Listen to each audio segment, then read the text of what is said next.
Hey YouTube! Today I am bringing you a live play Pot Limit Omaha video playing one table of 2-cent, 5-cent pot limit. I'll start by explaining my color coding system. My apologies to those of you who have already seen my video and are familiar with it, but yellow means fish and green means whale. So a fish is a recreational player. Typically they are loose and often they are passive. Loose meaning they play a lot of hands and they're also willing to call or better raise with weak holdings after the flop. Why do we like loose players? We like loose players because it's profitable to have a hand that has a high percentage of winning against a hand that has a low percentage of winning. That's how you make money as a gambler, is by getting the money in good when you're ahead. And in order to do that, you need somebody who will get the money in bad.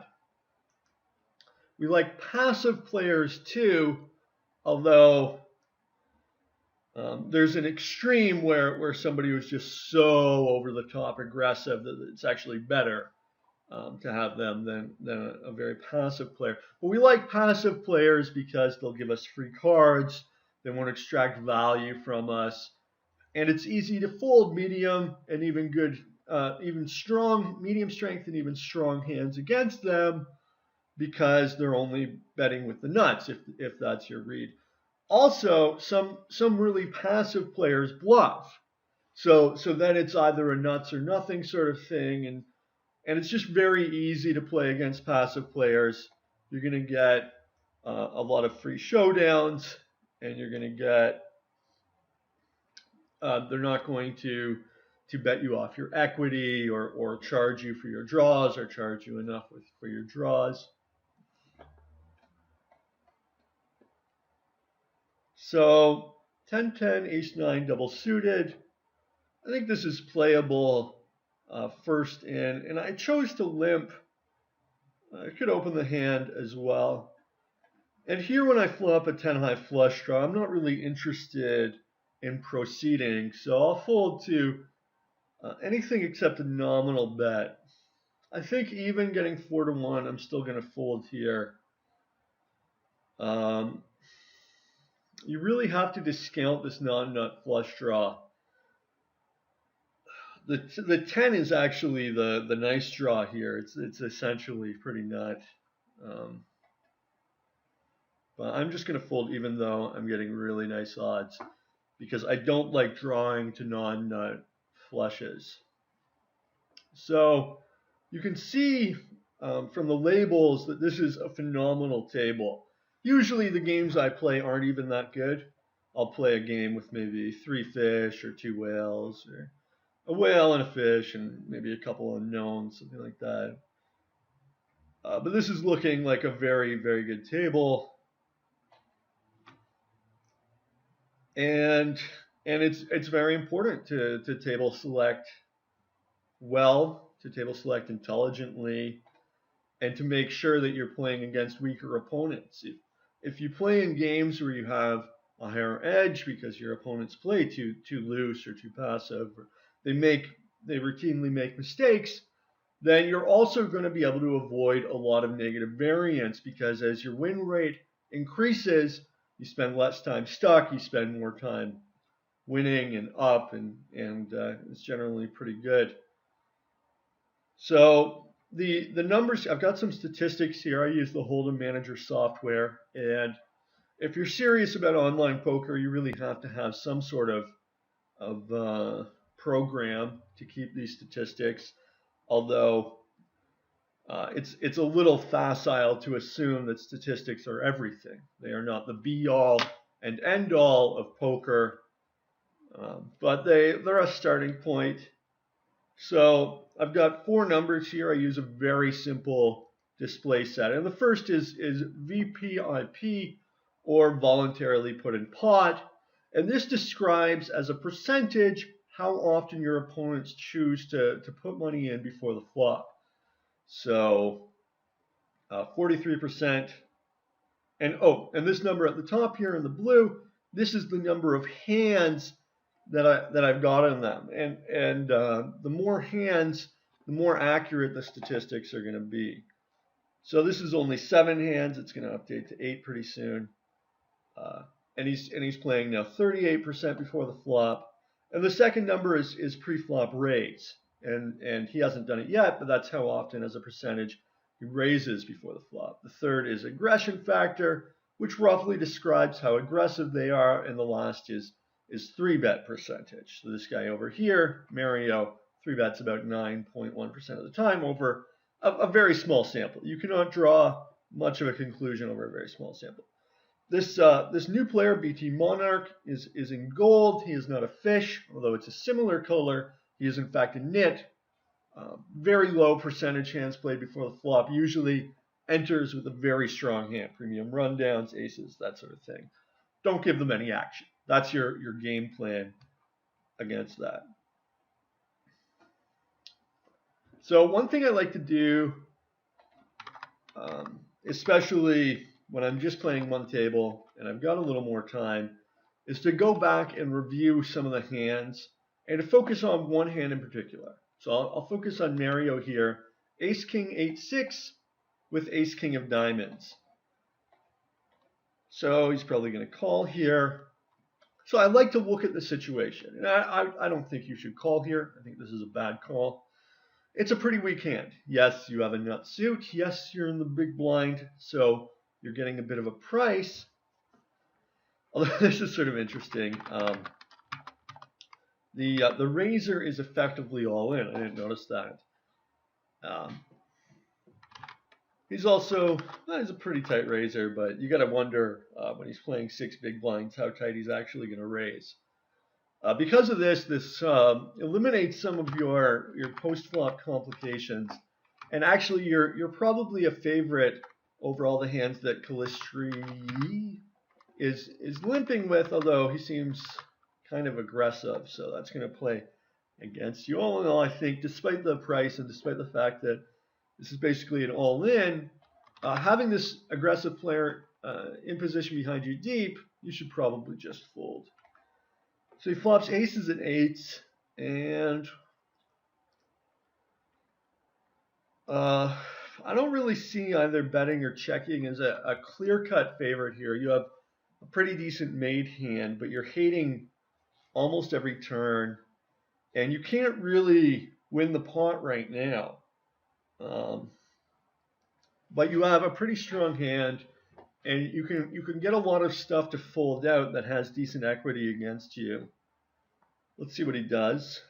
He checks, and I presume check calls, which I guess once you check, you shouldn't raise. I don't like raising here, and I feel a little uneasy about folding against an aggressive opponent with what is a fairly strong hand. I'm just going to put this analysis on hold for a second. Okay. I think I can fold here. Decent hand. This guy's super tight 3-better. Action is still open to 2 players, and I'm in very bad absolute and relative position. Okay. So I guess check call is reasonable. I mean, you don't like a lot of turns, right? And it's sort of a little optimistic to just hope that this aggressive player is going to give up. And what is your plan for like a low brick? Are you now going to check raise or bet it out? Or it's a lot of problems here, but you're getting a little better than 3. You're getting around 3-1. It's a pretty good chance you have the best hand right now. So it's a reasonable call by any means. Okay, now turn is a brick. It checks again. Small bet. At this point, I'm going to say, okay, if you made sort of a very clever small bet with a monster hand, you get my money. I'm going to pot it here in this example. Okay, So a lot of draws, all of them very non-nut. I'm not going to give action even to an aggressive player. Not going to fold. So here I would check pot. I would say there's no way he's betting this small with ace 10 or a set. This is like a maybe ace 10, but I don't know. I think here, and you can basically go all in, leaving only $1.50 behind. Well, it's not basically all in, but I guess call is reasonable too. And on the river, he checks again, and I would call. A very aggressive player here. I wouldn't raise, I don't think. Probably he's bluffing. Maybe he's value betting worse two pair. Maybe raise is reasonable.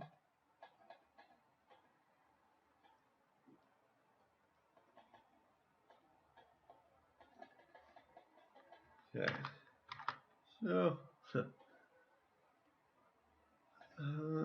all right. So let's look at these aces. Ace, ace, king, queen with 3 clubs. Here I would 3-bet almost a third your stack. Yeah, fairly straightforward 3-bet. And on the flop, I would just sail it in, as he does. Nice set. Let's look at Jack 9, 8, 6 with a suit. Okay, so but an open limp, just check. And you flop 8, 9. I would bet like 5 cents. 10 cents is good. Keep betting. Probably check raise now that you've played it like this. But I prefer just to keep betting. And check fold probably on this river, even against an aggressive player. It's just, it's a really bad river.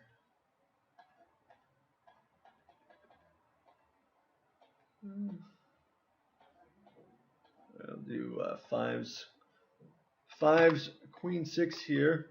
So shouldn't open limp, over limp this hand. Very weak hand. Should just fold it and fold it again. I don't like the min bet here. Weak holding. Although it doesn't have to work very often to take down the pot, I suppose. It's not really my style though. Interesting to note just that he's done this sort of smallish sizing, barreling small with air, and he rivers and continues to bet small. It's good that at least he's bluffing and value betting with the same sizing.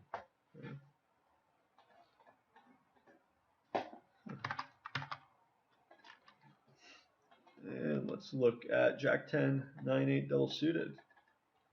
Easy raise, of course, and your stack. So you gotta go all in. Short stack.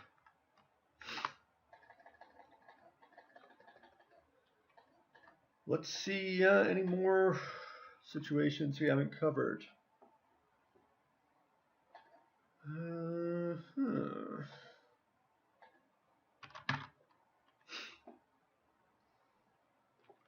Well, ace king 10 3 in the big blind. If Mackie raises here, I'll fold. You see he hasn't raised much over small sample. Certainly I will bet if lean 8-8 checks. Pretty good flop. Fold to a check raise, I suppose. Take it down. I'll probably call here. Not a terrible hand. The cards are a little low, unfortunately.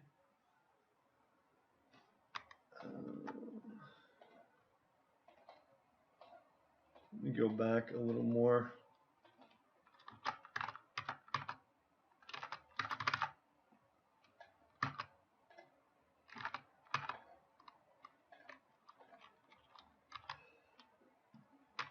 Unfortunately, these guys have both left the table at this point, so there's not too much merit in reviewing their play. He's still here though, so let's check out King 9-8 deuce with 3 hearts. Checking the big blind, absolutely. And top 2, checks it. He should bet this, right? Very nice flop. And having checked, he should check raise. Probably I would lead again with 2-pair and the flush draw. And probably check raise. Such a strong hand. You really can't give your opponent, your very aggressive opponent, credit just yet. And you're bluff catching at this point. 3-1. Are you good 25% of the time? Maybe. I mean, he's a pretty aggressive guy, so who knows? But no. And that's one danger of playing too passively is you get your opponent, you give your opponent a free shot at beating you. You didn't have that many outs to catch up, only like 6 outs, but still. So against a relatively tight raiser, I'm just going to flat this hand in position. I certainly want Mario to come along. Pretty nice hand. High cards, connectivity, second nut suit, position. Not the flop really I was hoping for. So I decide to just check. I'm not going to try to bluff with these 10s here.